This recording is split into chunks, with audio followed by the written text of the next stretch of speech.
Coucou, coucou, ya. Naeli susu pona nasalela bino video oyo ba video on asala ngo mingi pona bado parce que mikolo na yebi ke toyebi yango déjà biso nyonso toyebi yango déjà ya na ekolobela makila le sang. Le sang c'est quoi? Makila eza nini? Makila eza organement liquide et circulaka na ba vaisseau na biso. Vaisseau eza nini? Eza misisa. Na misisa na biso toza na 5 litres makila et circulaka na ba misisa na biso 5 litres makila. Na 5 litres makila o circulaka na ba vaisseau na biso yango toesala biso toza la makasi toza la boy. Siko na makila toza na deux grandes parties. Toza na partie plasmatique, toza na masse globulaire. Partie plasmatique, la partie globulaire, masse globulaire. Toke na partie plasmatique. D'abord, avant nous, quel est le rôle du sang dans l'organisme? Un rôle ya makila na organisme est de transporter oxygène na ba tissu. Na ba tissu na biso nzoto ba tissu za niti misuni tout consort ba organe ya wana rôle na makila eza ko transporter mupepe oxygène na kati ya ba tissu na biso ya nzoto na misuni na biso ya nzoto ba organe na biso ya nzoto. Makila d'abord eza fabriqué wapi? Makila eza fabriqué na kati ya mikuwa na biso otobengaka moelle osseuse. Eza na ba éponge mo ba sous forme ba éponge misuni mo sous forme ba éponge eza na kati ya mikuwa. Tomona ngo mingi na mikuwa soso nde biso ba africain toza soto lia tokobukta mikuwa soso kwa ya eza pe kitoko boye yango wana moelle osseuse eza na kati ya mikuwa na biso bato makila bandela na kati ya mikuwa na kati ya moelle osseuse place makila bandela après na ekozonga sekonde na ndo bato toza na deux parties na kati ya makila toza na deux parties na composition makila toza na deux parties toza na partie plasmatique. Partie plasmatique na partie globulaire, masse globulaire. Na partie plasmatique, toza na 55% total ya volume ya makila. Na deuxième partie nango globulaire, toza na 45% ya total ya volume ya makila. Siko na katikati ya le deux parties wana. Avant na komana na katikati ya deux parties wana toza na otobenga plaquette leucocyte. Na katikati dans partie ya likolo supérieur toza na plasmatique katikati nango toza na plaquette na plaquette ou leucocyte na se nango toza na masse globulaire. Siko plasma eza nini? Tobandi na partie ya liboso. Rôle la plasma eza nini? Plasma eza partie liquide ya makila. Partie liquide ya makila rôle nango eza yako rôle nango eza eza na substance ya mai oyo mai eza organique na ba déchets ba éléments ba nutriments ba gaz ba hormones na ba anticorps ya nzoto na biso yango wana partie plasmatique.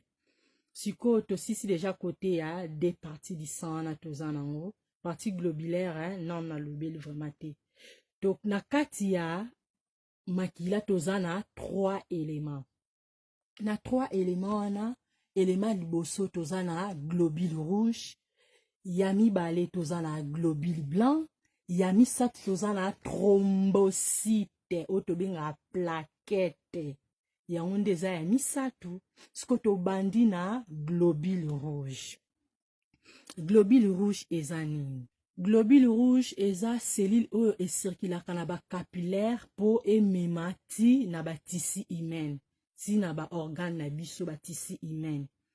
Donc eza ezo circuler par ba capillaire, eza makila oyo ezo circuler na ba capillaire oyo ezo kende ko atteindre ti na ba tissu humain. Yango wana nde globule rouge. Sikoyo rôle ya globule rouge ezani tokobenga globule rouge soit globule rouge ou érythrocyte ou globule rouge. Rôle nango siko ezani rôle ya globule rouge eza ko transporter dioxyde de carbone na tissu na poumon, ezo transporter sous oxygène na poumon pe na tissu et ça là que change gazeuse. Donc globule rouge yi amusani za nini azozwa carbone, dioxyde de carbone, azozwa yango azotransporter yango na oxygène na poumon, ezo ça l'échange gazeuse. Place on a évité ce vous comprendre ou vous comprendre na évité ya ko ba échange gazeuse wana ezo salema grâce ya hémoglobine, ezo salema grâce ya hémoglobine nde ezo salema bongo ba protéine ezo permettre transport oxygène na dioxyde de carbone pe ezo constituer na nzoto mobimba na M otobengaka hiem eza na nzoto mobimba. Globule rouge eza lisusu na otobengaka ba enzyme, ba otobengaka ba enzyme. Enzyme rôle nango eza nini? Rôle nango eza ya ko produire énergie na ko catabolisme. Catabolisme c'est quoi pour nous expliquer bino? Donc ezo répartir glucose, ezo permettre ko répartir glucose ainsi ya kosala ke tozala envie. Lingala eza pasi si français c'est rapide par rapport à lingala ya français c'est rapide ya lingala eza tellement passe siko tokomi na parti oyo tozolobela ba plaquette. Plaquette eza ni plaquette eza ba petite lamelle oyo ezo circuler na makila.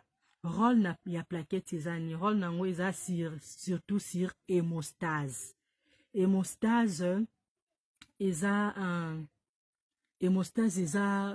coupure ya makila omona ediraka durée de vie nango ya ba plaquette wana eza ya 15 millions soki 15 millions ou 45 millions comme ça. Siko na globule blanc. Globule blanc eza ni globule blanc eza cellule moko ezo jouer rôle ya ko défendre l'organisme contre corps étranger, ba corps étranger neti ba infection, ba pathogène, ba inflammation, tout consort. Ya wana eza ba corps étranger to benga neti ba infection. Siko globule blanc msala ngo eza ko défendre, ezo combattre ba infection wana po ezwa yo na nzoto te po obela te. Eza neti sous forme ba phagocyte. Phagocyte o ezo bundela biso. Durée de vie nango ezala vraiment mukuse. Les avons poussé la rayade à 3 jours comme ça. L'écocyte est divisé dans deux groupes. Tu bien l'écocyte, globule blanc. Ils sont divisé dans deux groupes. Il y a liboso tozana polynucléaire. Polynucléaire est nini. Polynucléaire est pardon, tu bien sous glandulocyte. Ils ont tissu myéloïde. Les tissus myéloïdes rôle nango ezani tozana polynucléaire nécrophile, tozana polynucléaire basophile, tozana polynucléaire dosinophile. Nyonso eza na ba rôle nango ejuaka. Polynucléaire dosinophile yango eza pona destiné ya ko détruire certains parasites. Polynucléaire eza ya suka polynucléaire eosinophile eza destiné pour détruire certains parasites.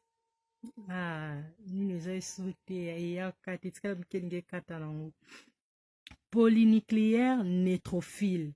Polynucléaire neutrophile eza la rôle ya ko détruire ba bactéries.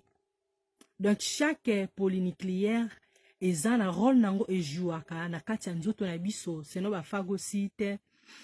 Polynucléaire basophile yango ezo participer na certaines réactions allergiques. Certaines réactions allergiques. Ce que toke na deuxième tozana le mononucléaire. Mononucléaire wana tobe yango pe organocyte ou noyau.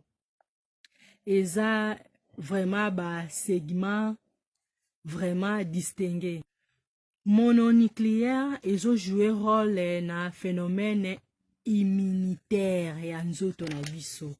Na ebite so boy bien phénomène immunitaire. donc ebunda mingi na nzoto na biso na kati ya ba monocyte toza na lymphocyte toza na lymphocyte rôle nango eza ya ko défendre immunitaire na biso ya nzoto globule rouge ezo transporter oxygène nde tolobaki globule blanc eza système immunitaire plaquette eza coagulant tu vois donc il y a 3 wana globule rouge eza ko transporter oxygène na nzoto globule blanc eza système immunitaire oyo ebundelaka biso contre ba microbe ba tout consort ba infection ba phagocyte quoi oyo ebundelaka biso plaquette yango eza coagulation yango wana nde coagulation par exemple soki ozoki mwa makila wana oyo etangaka wana makila oyo etangaka wana toke nango na labo batiango na batibe wana mpo bayeba kokalkule vitesse sanguin oyo eza bakozwa vitesse sanguin oyo eza na kati ya bakozela nanu makila wana ekite ko globule rouge ekoma ntina se globule rouge so ekomi ntina se et après na labo basalaka nini mpo oyo bakoretrouve ba hématocrite sorry makila hématologie eza pasi mpona oya koretrouve ba hématocrite